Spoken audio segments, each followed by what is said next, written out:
हमसे ना जीत सकेला रोहन। चला देख ले के जीतेला।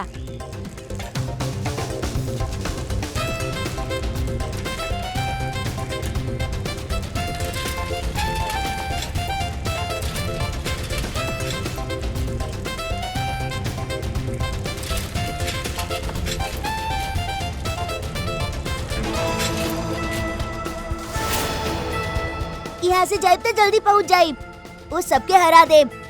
चला तानी।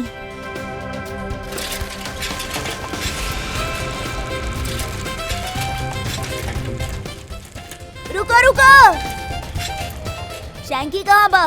अरे अभी तो ही जे रहल। कहीं ओकर साइकिल तो खराब ना हो गई? चला चल के देख क्या होता नहीं।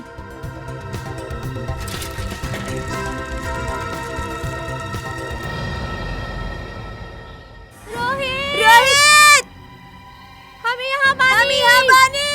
चला चला। सैंकी शैंकी, सैंकी शैंकी, शैंकी कहाँ पड़ा? सैंकी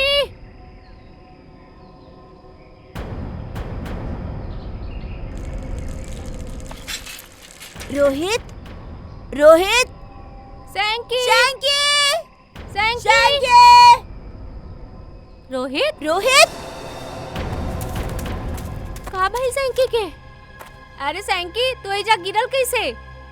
सैंकी शैंकी, हम यहाँ बानी। अरे सैंकी तू एजा गिरल कैसे? हम तोनी से आगे जाए चाहत रहनी, ऐसे शॉर्टकट मारनी और गड्ढा न दिखाई देलस और गिर गई नी। बाकी तू ऐसन काहे ओकरा के कैला? चिल्लावे के कोनो फायदा नहीं खे, ओकरा के बाहर निकाला। अरे यार जल्दी निकाला, बाकी हमके निकाला डर कैसे? लगता।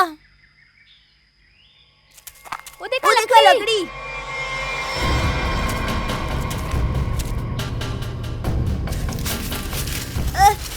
आजा आजा, संभाल संभाला। आजा आजा, संभाल के। अरे हमार अरे तू तो साइकिल। मेरे ऊपर आवा, बाद में ले ले साइकिल। आजा सैंकी, संभाल के।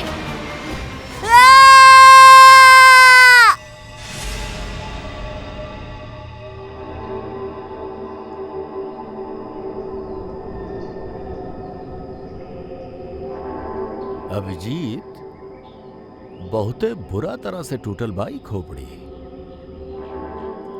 खोपड़ी यहाँ आता फिर इसके लेटन भी एजा कहीं आसपास ही होके के चाहिए। हाँ, होखे के तो चाहिए। देखा तनी, देखल जाई अच्छा तरह से आसपास।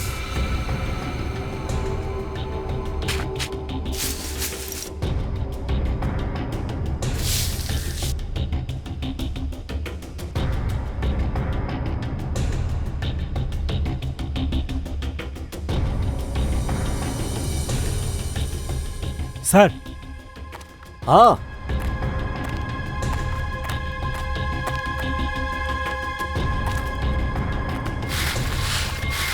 सरी स्केलेटन।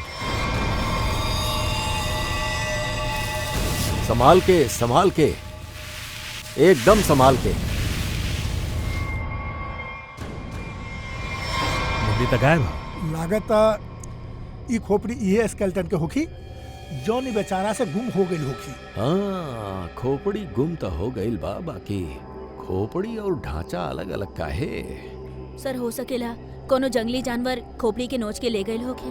पूर्वी जौना तरह से खोपड़ी तोड़ल गईल बाना, लगत है जंगली जानवर के काम नहीं खे बल्कि कोनो इंसान के काम बा। हाँ सर, जंगली जानवर कैले होखत तब इतना बुरा तरह से तो नहीं खे टूटल होखत। और हड्डी पे भी कुछ ना कुछ तक खरोच के निशान होखते, यहाँ तो हाई नहीं गए।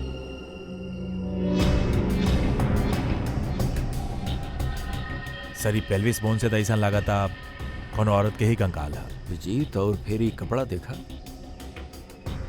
ये कपड़ा भी तो कोनो औरत के ही कपड़ा लागता। ये फैब्रिक तो काफी महंगा लगा था सर। हाँ, बाड़ी तो कोनो समृद्ध घर के ही हो सकेला, प्रॉपर्टी वगैरह खातिर मार दिहल गईल होखे के।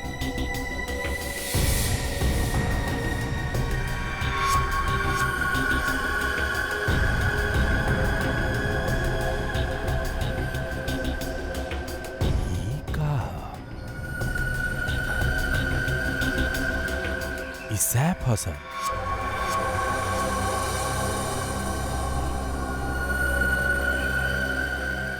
इस सैप के अंदर एगो मच्छर बंद है सर। सब का हो पेड़ से जो चिपचिपा पदार्थ निकलेला ना उहे है, पेड़ के गोंद है सैप। बाकी सारी स्केलेटन के नीचे कैसे आयल? शायद मरे से पहले ही मच्छर लड़की के काटे के फिराक में होके उहे समय ही सैप पेड़ से गिरल और मच्छरी में दफन हो गई। बॉस, एकर पसली में से एगो पसली पर ई देखा, सेमी सर्कल जैसा निशान है। सालुम के गोली छू के गईल बाई पसली के, गोली मरले बाए के केहू। बिल्कुल बॉस, गोली एकरा पसली में लगल और हड्डी जला के बाहर निकल गई। बड़ अजीब बात है सर, कोई केहू के गोली मरला के बाद ओकर गला काहे काटी? अजीब बात है सचिन, बाकी भाई बात तू खूनी के जाके पूछा, काहे कि यहाँ तक केहू के मालूम ही नहीं खे, एकरा भी मालूम नहीं खे। जे भी कैले बाना लगाता बहुते नफरत करत रहा एकरा से, कोनो बात के बदला ले ले बाए से। जरूर पता चले के चाही सालुम के कि कंकाल बा के कर। अच्छा सालुंके साहब, एकर स्केल एकर खोपड़ी से ना सचिन, चेहरा तो बनावल जा फेस सकेला के ना? रिकंस्ट्रक्ट करे में ई चीक बोन्स के काफी अहमियत रहेला और एकर त चीक बोन बाही ना, ऐसे एकर फेस के रिकंस्ट्रक्ट कईल नामुमकिन बा। सर फिर तो एकर पहचान करे खातिर हमनी के पास वो कपड़ा बचेला जेकर लाश के पास मिलल रहे। ठीक से नाप ला, 1 इंच भी ना ज्यादा होके के चाहिए ना कम। बहुत फेमस डिजाइनर बानी हम। फ्रेडी, पंकज, का हो रहा भाई वहाँ? हाँ? कुछ नहीं खे सर, अच्छा भइल आप लोग आ गइले, इनसे मिली। ये बहुत बड़ डिजाइनर बानी। तू का अपन शादी के सूट सिलवा रहल है का? अरे सर, वो कहा ना कबो न कबो तो शादी करब ना सर, तो एक सूट सिलवा लेता नहीं। हरकत रहल तो आर तनी डाउट लागता। और तू फ्रेडी, शादी के एनिवर्सरी के सूट सिलवा रहा बड़ा? हाँ? आपके कैसे पता चलल? अगर आपके भी कुछ बनवावे के होगी तो बताई, बहुत फेमस डिजाइनर बानी हम। पूर्वी, तनी इनके वो कपड़ा देखावा। ये कपड़ा के बारे में आप कुछ बता सके नहीं? बता सके नहीं? हाँ, ऐसे ही फेमस नहीं की हम। ई कपड़ा के तो हम पूरा कुंडली निकाल सके नहीं। ये 100% तो नहीं खे। 80% कॉटन, 20% नायलॉन, डबल स्टिक और एंशियंट डिजाइन बाई। Ancient design? कितना कितना पुराना है? ये कोनो 6-7 मंथ। 6-7 महीना पुरान तो एनिसेंट मतलब पुरातन हो गई। फैशन की दुनिया में तो ये एंशियंट बा, बाबा आदम के जमाना के। हाँ, और वैसे भी वो टाइम में भी ये कपड़ा के ज्यादा पसंद ना कैले लोग, एकदम फेल रहल। और हम तो ऐसा कपड़ा के छुए नहीं भी ना। अच्छा, तो फिर कहाँ कहाँ मिल सकेला ये कपड़ा? हमके का पता। और वैसे भी इतन रेडीमेड बा, छोट मोट दुकान पे बिक रहा होई। अच्छा, तब आप ही बता सके नहीं कपड़ा से ज्यादातर का बनत रहल? हाँ, कर देनी ना आप फिर वही बात। का कर देनी हम? हमार काबिलियत पे आप शक कहीं नहीं। अब आपके तो पता ही बा कि हम कितना फेमस डिजाइनर बानी, और इधर हम इजीली बता सके नहीं कि एकरा से 1 पीस ड्रेस ही बन सकेला। वैसे कौने उम्र के लोग ही ड्रेस पहनत रहले? ये कुछ 24 to 30 और कुछ देखी। हमके बहुत ही काम बा, आपके तो पता ही बा कि हम बहुत जी हाँ, ज्यादा बहुत फेमस बानी। हाँ मैम, एगो आखिरी सवाल। हमने जाने नहीं कि आप बहुत बड़ डिजाइनर और आप ऐसा कपड़ा के हाथ भी ना लगावे नहीं, बाकी का आप ही बता सके नहीं कि ऐसा ड्रेस और कहाँ मिल सकेला? हाँ? आपके पता बा कि कि आप बहुत ज्यादा लकी बानी। अच्छा ए तरह के कपड़ा वो टाइम पे ऑनलाइन बिकल करत रहल। आप कोनो भी कपड़ा बेचे वाला वेबसाइट पर जाई और वहाँ सर्च कर सकेनी, वहाँ पर ये आपके इजीली अवेलेबल मिल जाए। अब हम जाएं? Thank you. राज, वो कपड़ा पैक करके ले आई है। अभिजीत, दया, एगो काम करा, सब ऑनलाइन साइट्स चेक करा, देखा कौन से लोग बड़े जैसन कपड़ा बेचे ले, और फिर उनसे कस्टमर्स के लिस्ट भी मंगवावा जे ऐसन कपड़ा ऑर्डर कैले बाड़े। उ लड़की उहे कस्टमर्स में से एक बाड़ी, उनमें से कोनो एक। कंफर्म कैले रहला ना कि ये एड्रेस है? हाँ सर, ऑनलाइन रिकॉर्ड से पता चलल कि 30 लोग खरीद ले रहले। अब खाली 4 बचल बाड़े।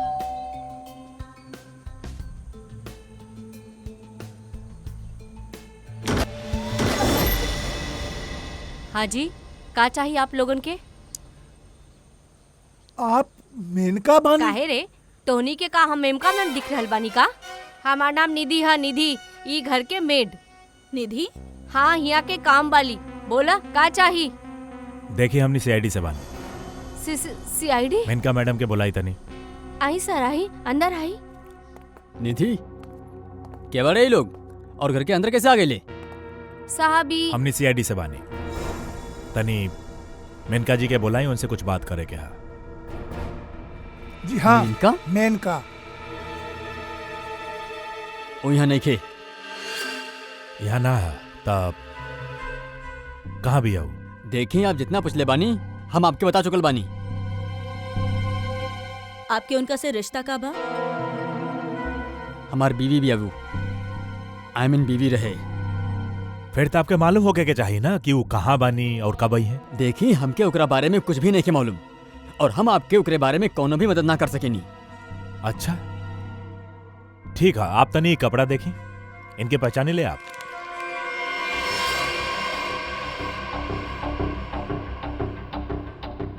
ई तक कोनो लड़की का कपड़ा हा, हमें के ना पहचाने ली। अच्छा, पहले आपकी ही ना पता कि आपके पत्नी कहाँ बिया, अब आप होकर कपड़ा भी ना पहचान पा रहल बन। कमाल बा। आप के बानी? हम सर इनकर सेक्रेटरी बानी। सेक्रेटरी? घर पे? यहाँ घर पे ही दफ्तर बनेले बानी? ना आप? सर, हाँ? इता एगो डिक्टेशन खातिर यहाँ पर आयल रहे। अच्छा, एक्चुअली सर आज सवेरे हमारी तबीयत बहुते खराब रहल, तब मैं यहाँ घर पे ही बुला लेनी। देखी हमने के जानल बहुते जरूरी है, ऐसे तनी दिमाग पे जोर डाली और बताई मेनका कहाँ भी है और कब आई। सर हम सच कहा तानी, हमके कुछो नहीं के पता, और वैसे भी 2 महीना पहले वो यहाँ से गायब हो चुकल बिया। 2 महीना से गायब भी है? आप पुलिस कंप्लेन भी ना लिखवेनी काहे? अब सर हम बताओ तानी, 1 मिनट। हाँ सर, ई हमार डायरी के हिसाब से 2 महीना पहले आपकी बीवी गायब भइल रहल, और आप शर्म के मारे मिसिंग कंप्लेन ना लिखवाइनी ताकि केहू के भी पता ना चल जाए। अच्छा सही बात है। सर 2 महीना से बीवी गायब बिया और सेक्रेटरी घर पे बिया। हमके तो दाल में कुछ काला लागता। आपके याद नहीं क्या आ रहा है ना आपकी बीवी कहाँ भी है? आप एगो काम करी, हमनी के साथ ब्यूरो चली, थोड़ा समय गुजारब तब आपके यादाश्त वापस आ जाए। सर वो हम कहीं जात रहनी, हम चली सर। हाँ हाँ कहे ना। चलिए। अरे ना सर, हमके याद आ रहा बा सर, हम बताओ तनी आपके। बताई सर आपके सब सवाल के जवाब आपके कैंपल शिपिंग कंपनी में मिल जाई। कैंपल शिपिंग कंपनी? सर ओ मेनका नाम की औरत रही ना, हमार घर बसे से पहले ही उजाड़ देला सर। देखिए हमनी आपके परेशानी समझ सकेनी, बाकी हमनी के तरुण से मिलल बहुते जरूरी बा, यही से प्लीज बताई तरुण कहाँ मिली हमनी के। सर वो भी वही दिन से गायब है जौन दिन मेनिका ओकरा से मिले यहाँ पर आए था। ई बात के तो 2 महीना हो चुकल बा ना, तका तरुण 2 महीना हाँ से? सर 2 महीना हो गई, हम ओकर इंतजार कर रहनी सर, वो हमसे मिले तक नहीं के आई सर। हमरा से शादी के वादा करके गई रहे, और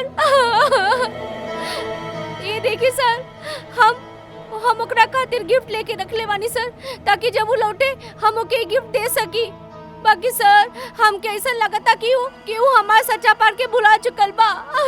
सर ओकरा के हमार कोनो वैल्यू ही नहीं के। अब हम का करब सर? सर मैडम चलें। चली।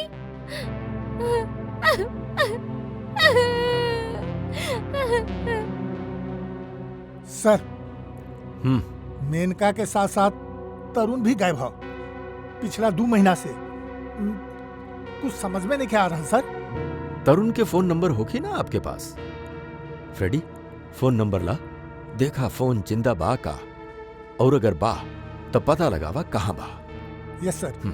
सर काफी परेशान बड़ी तरुण के तरह अचानक गायब भइला से।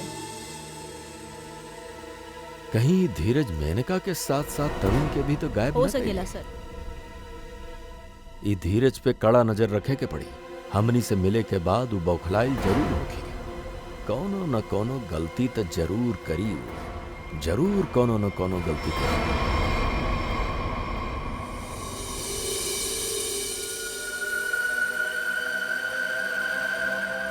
मच्छर भाई साहब, आप बहुत आराम से अंदर छुप के बैठे रहनी। कौनो बात नहीं है, आज हम भी आपके बाहर निकाल के रहा, चाहे कुछ भी हो जाए। का भइल सर आपके? आप कब से बेचारा ई मच्छर के पीछे पड़ल बानी? एगो मच्छर इंसान के पीछे पड़ के ओके बहुत परेशान करेला न शारिका। ऊ तो बा। तो हम सोचनी आज हम भी मच्छर के पीछे पड़ जाना।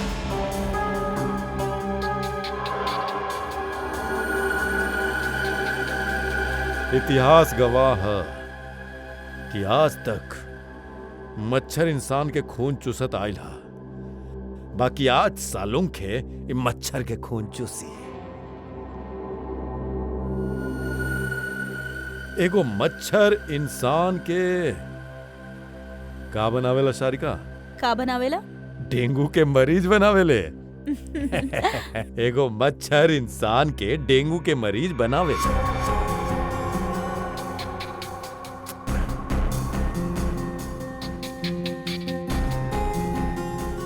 बाकी ई मच्छर इंसान के एगो कैदी बनाए। मतलब ई शारिका कि ई मच्छर के खून शायद हमनी के खूनी के पता बताई। तरुण, बेटा तरुण, दरवाजा खोला, दरवाजा खोला बेटा, मम्मी बाहर खड़ी बिया। अरे ऐसी के तैसी, खोला दरवाजा।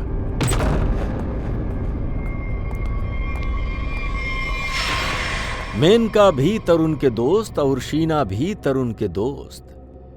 बाकी एक के बन गई लाश और दूसरा रो रहल बाड़ी। ई तरुण के त ई बातन के जवाब देवे के ही पड़ी, जवाब देवे के ही पड़ी।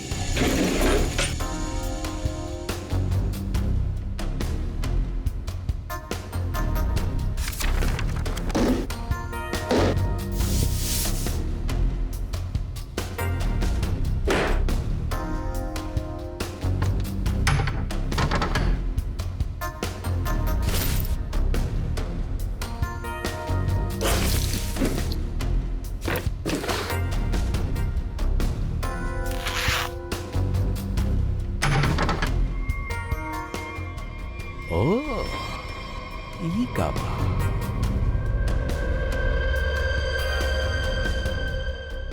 गन। मेनका के गोली से मारल गई और यहाँ तरुण के घर में गन मिलेले, वो छिपा के रखल गईल बा। सर जरूर मेनका के यही गन से मारल गईल होगी। बाकी सर मेनका के लाश के पास तो हमने के कोनो गोली मिलल ही ना। इतर के खुशबू,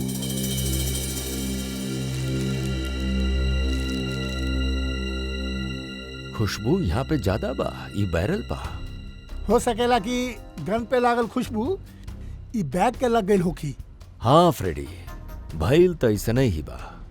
जे भी गन के हाथ लगेलस ना, ओकरे हाथ पे इतर रहल, ऊ हाथ से गन ऐसे उठैले होखी त हाथ पे जौन इतर रहल बैरल पे आ गए। हम लोग ई खुशबू के ढूंढ सकेंगे। बाकी सर खुशबू ढूंढल कैसे जाई? परफ्यूम के दुकान से। ला ला ला ला, आई आई मेहरबान, होखी ना परेशान, शौक से ली इतर के खुशबू यहाँ।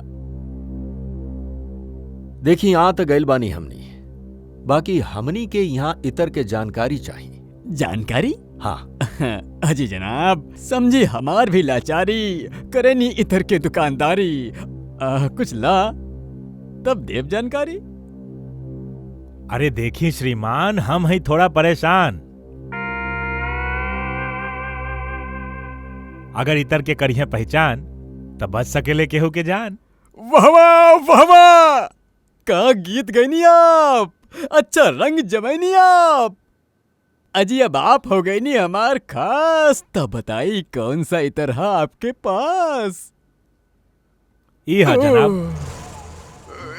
इता इतर नहीं के, इता शस्त्र बा, ई जान लेवे के अस्त्र हा। एकरा से खुशबू त ना आवेले, हाँ जान जरूर जाले। सुनी, एके सूंघ के देखी और बताई कौन सा इतर बाई। यहाँ सूंगी श्रीमान, यहाँ पे, और देखी कौन सी इतर है ये में। सूंगी सूंगी सूंगी। आहा, सेब के खुशबू, अंगूर के जादू, हवा में कुछ घुल गइल बा। इतर आपके कहाँ से मिल गइल बा? अरे वो छोड़ा, ई बतावा, ई इतर रखेला तो देखावा।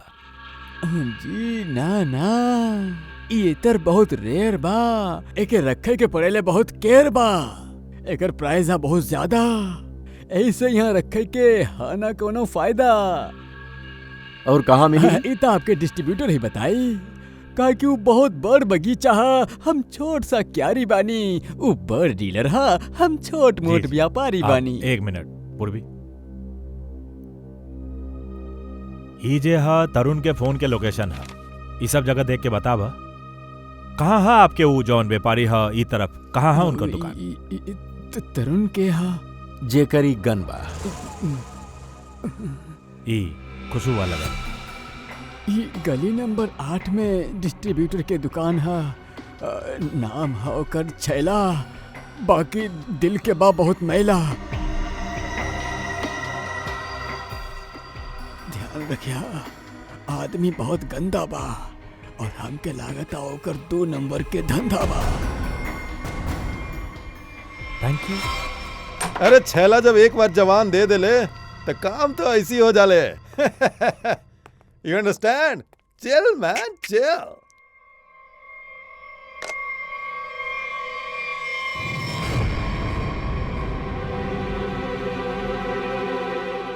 आप सवाल तू नहीं किया, सवाल हम नहीं पूछा। छैला से सवाल?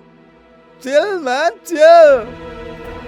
चिल तो हमने हो जाई जब तू हमन के सवाल के सही जवाब देहब तब, और अगर ना दहलस तो हमनी तोहके बर्फ के सिल्ली पे लिटा लिटा के चिल कर दिहब। फ्रेडी, काहे डरा रहल बाड़े बेचारा के? इता वैसे ही बता दी। हाँ चला। हाँ एके पहचाने ला? हाँ सर, फिल्म में देखले रहनी सर, हीरो आवेला, गुंडा पे तानेला, गोली चलावेला, धाय धाय धाय। सर इधर कॉमेडी के मूड में लगा था। हाँ चला, अब एक ट्रेजेडी भी दिखावल जाओ। अभिजीत वही गन से उड़ा दे एकरा के। सर सर ई सर ये ठीक का है कर रहल सर। बा? गन तो वैसे भी इलीगल है, एकरा खून के इल्जाम हमरा ऊपर आई भी नहीं के। Chill man chill. तानी साहब छला के डरा कह रहल बड़ा, बहुत गलत बात है। देख, हमनी के पता बा तू इत्र के धंधा के नाम पे हथियार के नाजायज धंधा करेला। ई गन तोहरे बना जौन तरुण तोरा से ले ले रहल? काहे? सर लागत आई इतना आसानी से बोले वाला नहीं खे। कैसे न बताई? के कहले? जरूर बताई छैला, काहे न बताई? तब बताओ मुहूर्त निकलवाई का? हम बिना मुहूर्त के बतावता नहीं सर। ई गन तरुण हमरा से ले रहले।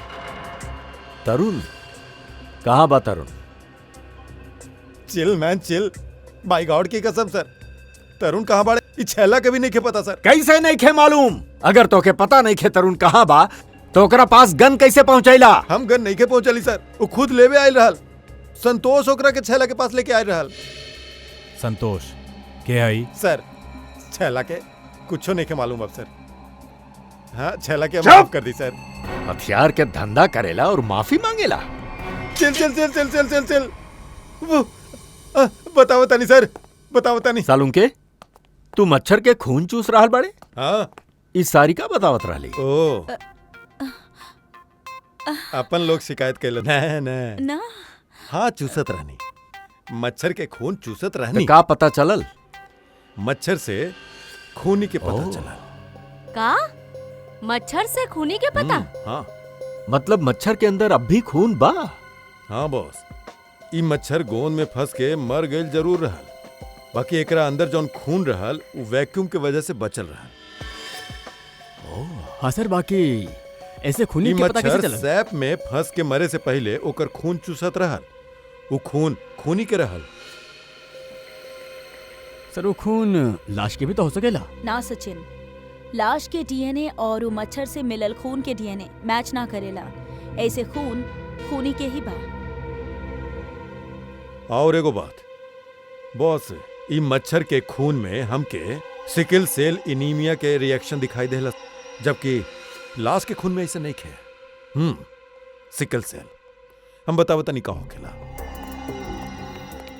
सिकल सेल एनीमिया के मरीज के रेड ब्लड कार्पस्कल्स, लाल रक्त कोशिकाएं गोल ना रहनी, वो ऐसन हो जावे नहीं। ई देखा ई तरीका के, ई सिकल सेल एनीमिया के रेड ब्लड सेल्स है और ई नॉर्मल ब्लड सेल्स।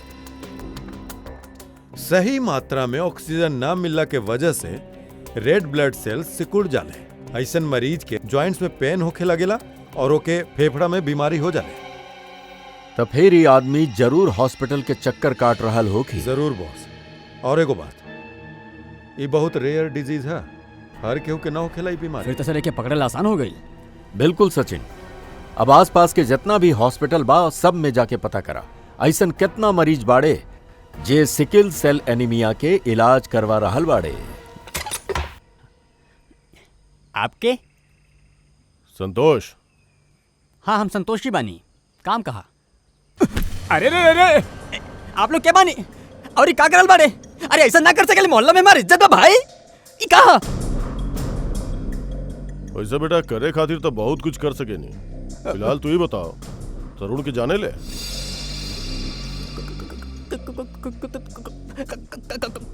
कौन तरुण के हम जाने नहीं? चुपचाप बताओ, न तो जे हिमन खड़ा बाड़े ना सामने, इनकर हाथ ना 2.5 किलो के है। कान के नीचे पड़ी ना तब उठबे ना, उठ जाइबे। समझ में ना आई कहाँ बाड़े तू? पंकज, वैसे सर ये पंकज के आइडिया भी बहुत अच्छा बा, उठावे वाला। हाँ हैं? बचाए! अरे छोड़ दिया हमके! अरे छोड़ दिया हमके! अरे अरे अरे ना चढ़िया ना चढ़िया, धीरे धीरे उतार दी, धीरे धीरे उतार दी हमके। तरुण के एड्रेस बता तबे छोड़ब तो के। साहब हम माँ की कसम खा के कहा था नहीं साहब, हम कोनो तरुण के ना जाने नहीं, ना तो हमके ओकर एड्रेस मालूम है साहब। अगर तरुण के एड्रेस मालूम नहीं खे तो तोहार अगला एड्रेस होखी हॉस्पिटल और फिर हमनी के जेल। बतावा जल्दी, बता जल्दी। बताओ तानी साहब, बताओ तानी साहब। ओ गली के जे आखिरी मकान है साहब, साहब ओहे में उ रहेला साहब।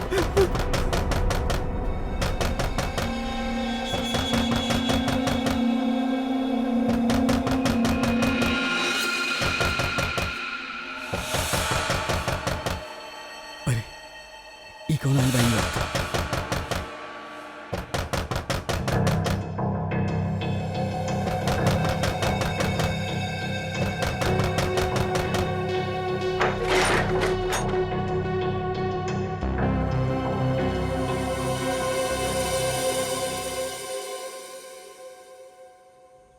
शीना शीना तू तो हमरा के डरा ही दिले रहलू।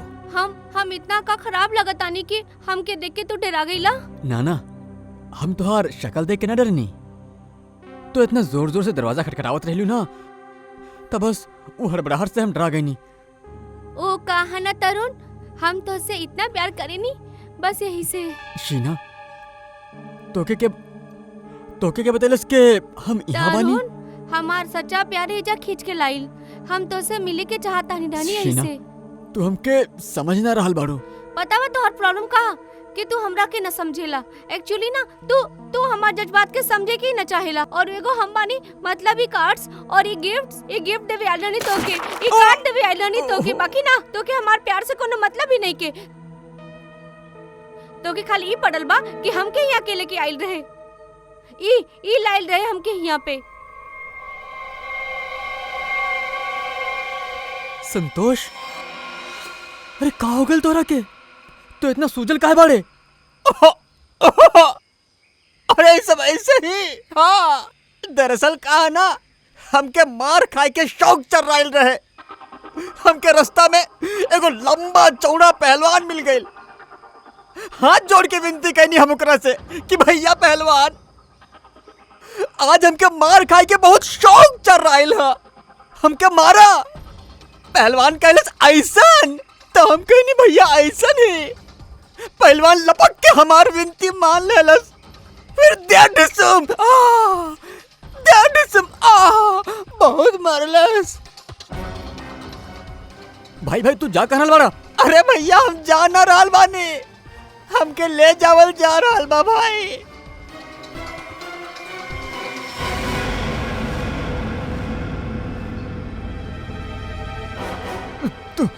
तू के बाड़ा? अभी जौन पहलवान के बात करत रहनी ना, वही बानी भैया। का? अभी चौके की जरूरत नहीं है, तो हर मार खाए के शौक हम पूरा करब। ना सर, हमके मार और खाए के कोनो शौक नहीं खे। मार खाए के शौक नहीं खे, जान से मारे के शौक बा ना। और यह शौक पूरा करे खातिर तू मेनका के मार देले। मतलब तू खून कैले हा? मतलब ही? हाँ, तू एगो बुरा आशिक होके के साथ साथ एगो खूनी भी बाड़ा। ओह गॉड, हमार तो जिंदगी एक्सपॉइल हो गई ला। ना। शीना सुना तो सही। चुपचाप हमनी के सवाल के जवाब दे दे, ना तो अगला थप्पड़ हमार पड़ी। ना सर, हम सब कुछ सच बताओ तानी।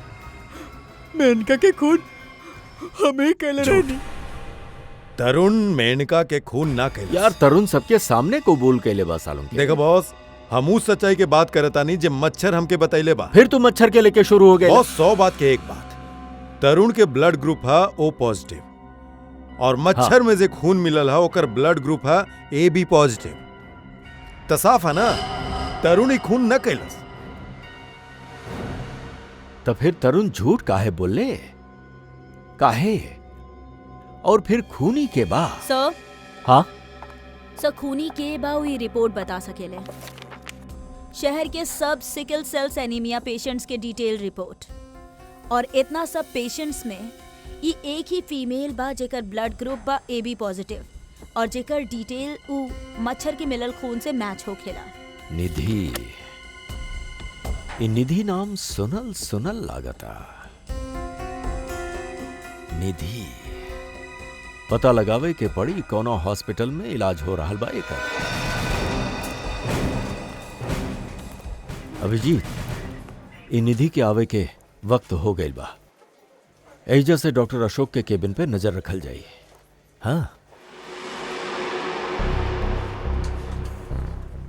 Excuse me, doctor Rakesh ji, room number 7। ओके।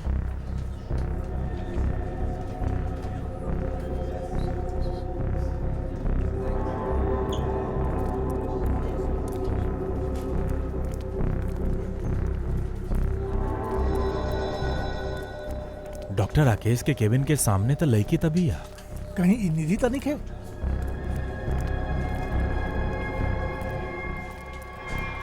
सर इधर काहे रे, तो के कहा मेम का मैम दिख रहल बानी? हमार नाम निधि है, निधि। बड़ी निधि। ई ना हो सकेला सर। सर ये तो मेनका बिया, निधि नहीं के बिया सर। का आप बकवास कर रहल बाड़े? ई मेनका कैसे हो सके? सर हम बकवास ना कर रहल बानी, आप हमार यकीन करी, ई मेनका ही बिया। त का मेनका अपन ही घर में नौकरानी बन के काम करत रहली?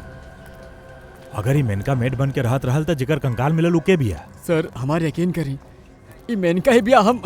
हम अपन हाथ से गोली मरले बानी सर।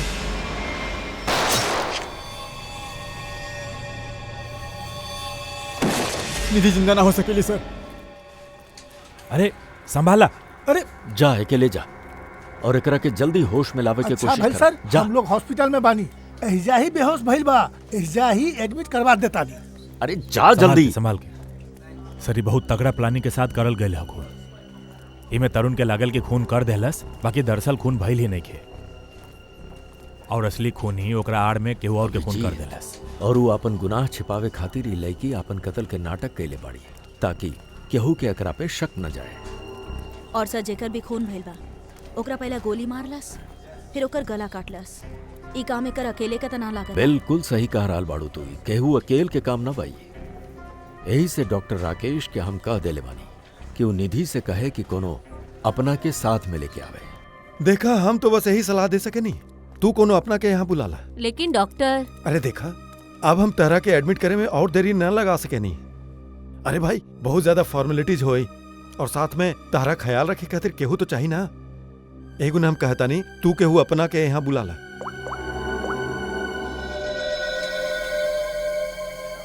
एक्सक्यूज मी, रूम नंबर 7 कहाँ बा? राइट लेके फर्स्ट राइट।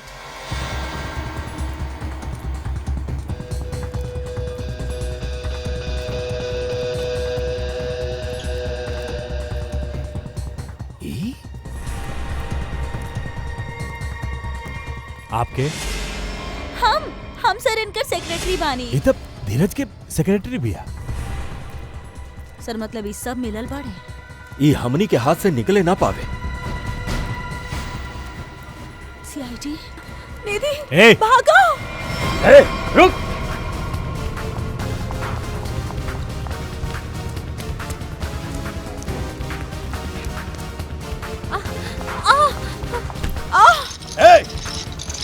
देखे लेने का।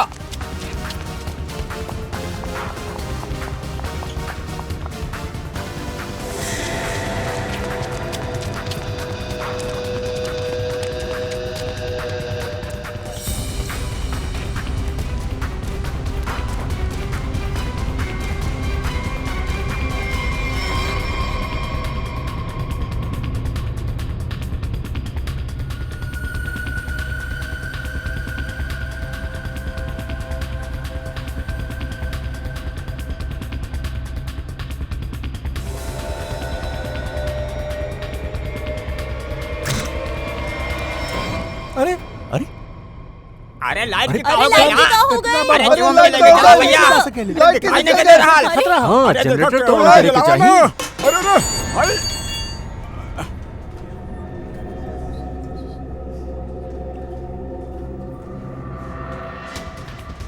अरे अरे कहाँ जा रहे हो जल्दी भैया? क्यों कुछ करा? अरे का हो रहल सिक्योरिटी, बा? चलो मेन स्विच कहाँ बा? मेन स्विच लाइट चला चल दिखावा जाला। जल्दी।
काहे मारलू?